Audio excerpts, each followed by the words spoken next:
Hello student, welcome to Punit Bhatia Academy. Today we will discuss very important topic of ancient Indian history, and that is Chandragupta Maurya and Chanakya relation. Well, आप सभी को पता है कि चाणक्य और चंद्रगुप्त मौर्य का जो एक गुरु शिष्य संबंध था वो बहुत ही फेमस रहा इतिहास में। तो वेल स्टूडेंट, आज हम आपके साथ डिस्कस करेंगे कि किस तरह से चाणक्य ने चंद्रगुप्त मौर्य को अपना शिष्य बनाया। तो लेट अस स्टार्ट स्टूडेंट। हम सभी जानते हैं कि मगध एक बहुत ही महान साम्राज्य था जिसकी लोकेशन आज के बिहार में पड़ती है, और कहा जाता है कि चंद्रगुप्त मौर्य के गुरु चाणक्य थे, जिनको हम जानते हैं कौटिल्य और विष्णु गुप्त के नाम से। और आप सभी को पता है कि मगध में नंद डायनेस्टी का अंत करके मौर्यन रूलर्स आए। तो वो कहानी क्या थी और किस तरह से चंद्रगुप्त मौर्य मगध के सम्राट बने, चाणक्य ने किस तरह से चंद्रगुप्त मौर्य को ढूंढा, वो सभी बातें हम आपके साथ डिस्कस करने जा रहे हैं।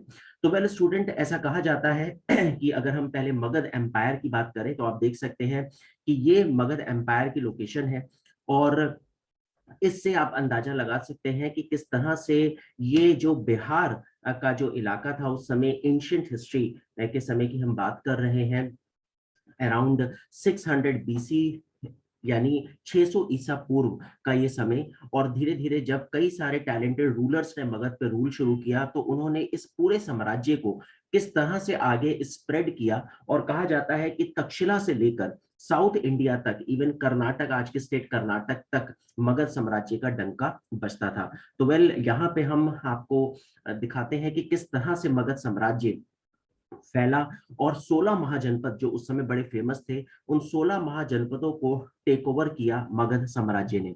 सो वेल, आप देख सकते हैं यहाँ पर कहा जाता है कि मगध में जो ग्रेट रूलर थे उसमें कई सारी डायनेस्टीज के अंदर बहुत सारे अच्छे रूलर्स आए, जिसमें पहले वृहद्रथ डायनेस्टी ने रूल किया, फिर हर्यक डायनेस्टी ने रूल किया। और हर्यक डायनेस्टी के ये जो रूलर हैं जिसमें फेमस थे बिंबसार, आप देख सकते हैं यहाँ पर बिंबसार, एंड उनका बेटा अजात शत्रु ने रूल किया। मगध साम्राज्य की जो कहानी है वृहद्रथ डायनेस्टी से लेकर नंदा डायनेस्टी तक, वो 600 बीसी से लेकर 321 बीसी तक की कहानी है। उसके बाद हर एक डायनेस्टी में बिम्बसार और अजात शत्रु के बाद एक शिशु नाग डायनेस्टी, जिसे हम नाग वंश के नाम से भी जानते हैं, उसका रूलर जो है शिशु नाग था, आप देख सकते हैं। और इस रूलर ने भी मगध साम्राज्य को काफी हद तक एक्सपेंशन दी, और ये बहुत बड़ा साम्राज्य इसको बनाने में महत्वपूर्ण योगदान दिया। वेल, उसके बाद फिर नंदा डायनेस्टी आई, तो आप देख सकते हैं यहाँ पे extension by Nanda dynasty. Nanda dynasty के दो महान रूलर थे, जिसमें से एक का नाम था महापद्म नंद और दूसरा था धनानंद। वेल, धनानंद के बारे में ही हम आज आपके साथ डिस्कस करेंगे। ऐसा कहा जाता है कि ये जो भी आप भारत का नक्शा आज देख रहे हैं, तक्षशिला, यानी यहाँ पर अगर आप देखें तो ये आज पाकिस्तान में है, उस समय का ग्रेट यूनिवर्सिटी, एक महान विश्वविद्यालय था प्राचीन भारत का। उसके बाद नालंदा विश्वविद्यालय की फाउंडेशन गुप्ता साम्राज्य के समय डली, फिर वल्लभी विश्वविद्यालय, कांची विश्वविद्यालय। कहा जाता है कि ये चार यूनिवर्सिटीज उस समय वर्ल्ड क्लास यूनिवर्सिटीज थी, और उसमें नंबर 1 थी तक्षशिला, जहां से चाणक्य और चंद्रगुप्त मौर्य पास आउट थे। वेल स्टूडेंट, कहा जाता है कि जो नंद डायनेस्टी का लास्ट रूलर था वो था धनानंद, और बहुत ही एरोगेंट, बड़ा ही इगोइस्टिक और बहुत ही एम्बिशियस रूलर था, लेकिन बहुत ही क्रूल किंग भी था, बहुत ही, जिसे कहा जाता है, घमंडी शासक था।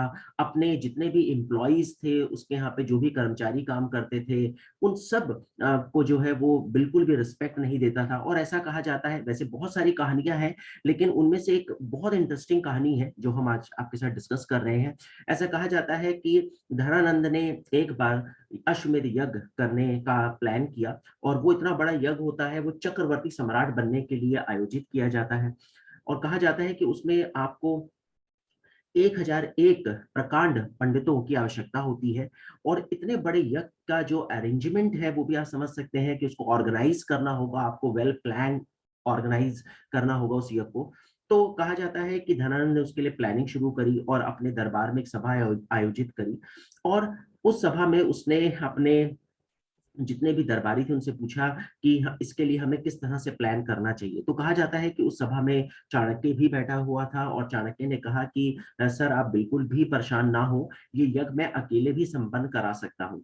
तो कहा जाता है कि धनानंद को बहुत गुस्सा आया, क्रोध आया और बहुत हंसी आई, और उसने भरी सभा में चाणक्य के साथ दुर्व्यवहार किया कि हिम्मत कैसे हुई आपकी ये बात कहने की कि इतने बड़े यज्ञ का आयोजन आप अपने दम पर अकेले कर सकते हैं? ऐसा कहा जाता है कि हिस्टोरियंस ऐसा मानते हैं कि धनानंद को भी चाणक्य के टैलेंट के बारे में ज्यादा पता नहीं था और फाइनली उसने बहुत इंसल्ट करके उसको अपने दरबार से बाहर निकाल दिया। और कहा जाता है कि जब चाणक्य को दरबार से बाहर निकाला गया तो चाणक्य ने उसी समय ये प्रतिज्ञा ली कि मैं जब तक इस संपूर्ण साम्राज्य का अंत नहीं कर दूंगा तब तक मैं चैन से नहीं बैठूंगा। और कहा जाता है कि धनानंद के दरबार से बहुत इंसल्ट करके चाणक्य को बाहर निकाला गया। चाणक्य उस समय मगध साम्राज्य को छोड़कर तक्षशिला की ओर बढ़ चला और कहा जाता है कि बीच रास्ते में एक जंगल में से जब वो गुजर रहा था तो उसने देखा कि कुछ बच्चे, छोटे-छोटे बच्चे खेल खेल रहे हैं। तो उसे लगा कि क्यों ना मैं इनका खेल देखूं, तो वो एक पेड़ के पीछे छुपकर उन बच्चों का खेल देखने लगा।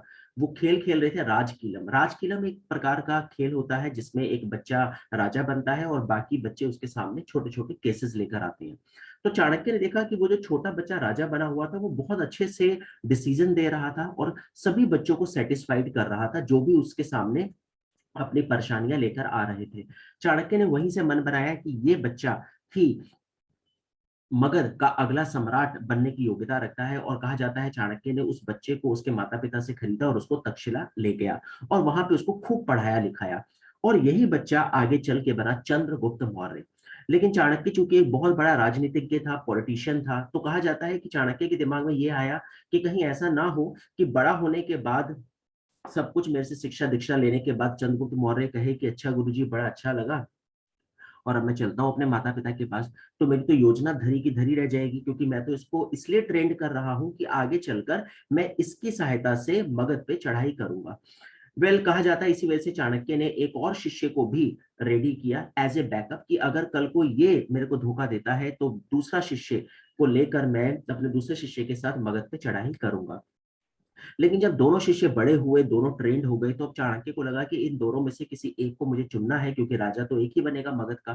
तो इसने बचपन से ही दोनों के गले में एक मोती वाली माला पहना रखी थी और कहा जाता है कि उसने इन दोनों की परीक्षा लेनी चाहिए। तो एक दिन इसने अपने दूसरे शिष्य, अपने दूसरे डिसाइपल को बनाया जिसका नाम बताया जाता है इतिहास में खड़क सिंह। तो कहा जाता है कि उसको बुलाया और उससे पूछा कि मैंने तेरे को इतनी शिक्षा दीक्षा दी, तो मेरे को कुछ गुरु दक्षिणा देगा? उसने कहा गुरुजी आप बताओ आपको क्या चाहिए? तो चाणक्य ने कहा कि चंद्रगुप्त मौर्य के गले में तेरी जैसी माला है, वो सो रहा है अपनी कुटिया में, तो उस माला को उतार के मेरे पास ले आ और इस तरह से उतार कि उसकी आँख ना खुले। उस शिष्य ने कहा गुरुजी आपने मेरे लिए इतना सब कुछ किया और आप इतनी छोटी सी चीज मेरे से मांग रहे हैं, वो तो मैं कर ही दूंगा, लेकिन फिर भी बाद में आप कुछ मेरे से जरूर ले लेना।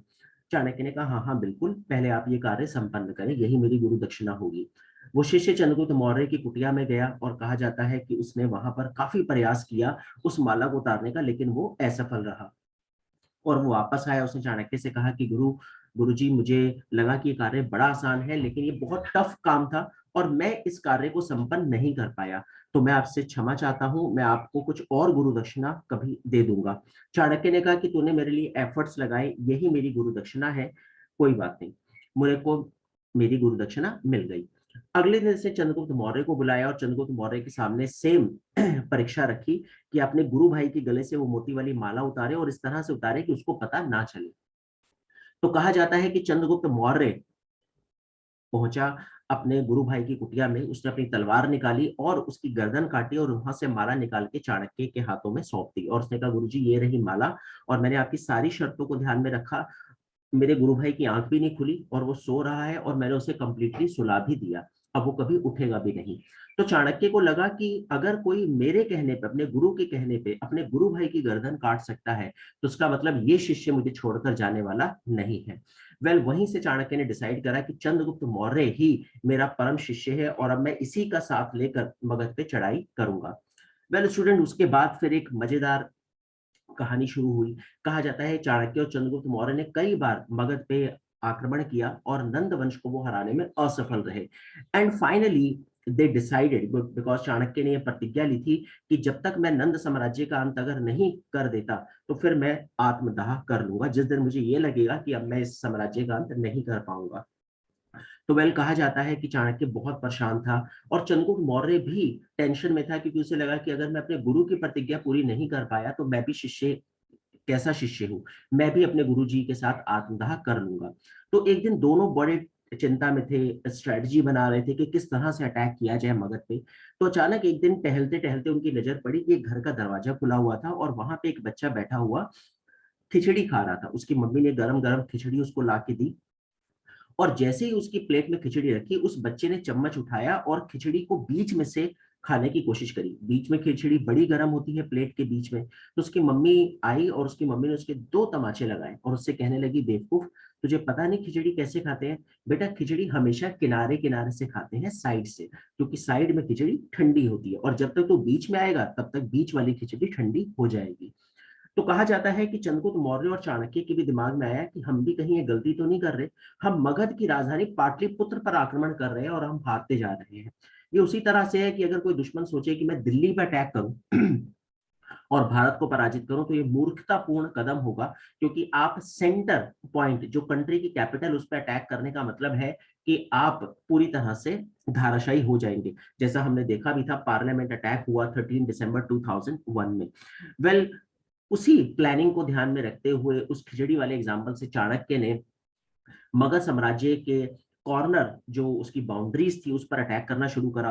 और धीरे धीरे धीरे धीरे दोस्तों, ऐसा कहा जाता है कि उस साम्राज्य के किनारे किनारे पे अटैक करते करते करते, और वो जो आर्मी थी वो धीरे धीरे बाहर आती चली गई, और करते करते करते धीरे धीरे धीरे धीरे जब तक वो कैपिटल पे पहुंचे, पाटलिपुत्र तक, तब तक सारी आर्मी को वो धीरे धीरे खत्म कर चुके थे। एंड फाइनली उसके बाद कहा जाता है कि नंद वंश का अंत हुआ और चंद्रगुप्त मौर्य मगध का सम्राट घोषित कर दिया गया। तो वेल, कहा जाता है कि चंद्रगुप्त मौर्य से मगध में एक नए सूर्य का उदय हुआ और मौर्य डायनेस्टी की स्थापना पड़ी। और फिर उसके बाद चंद्रगुप्त मौर्य के बाद, हम सबको पता है, चंद्रगुप्त मौर्य ने काफी टाइम तक रूल किया, 322 बीसी से 298 बीसी, यानी 322 ईसा पूर्व से 298 ईसा पूर्व। उसके बाद इसका बेटा बिंदुसार, और उसके बाद अशोका द ग्रेट।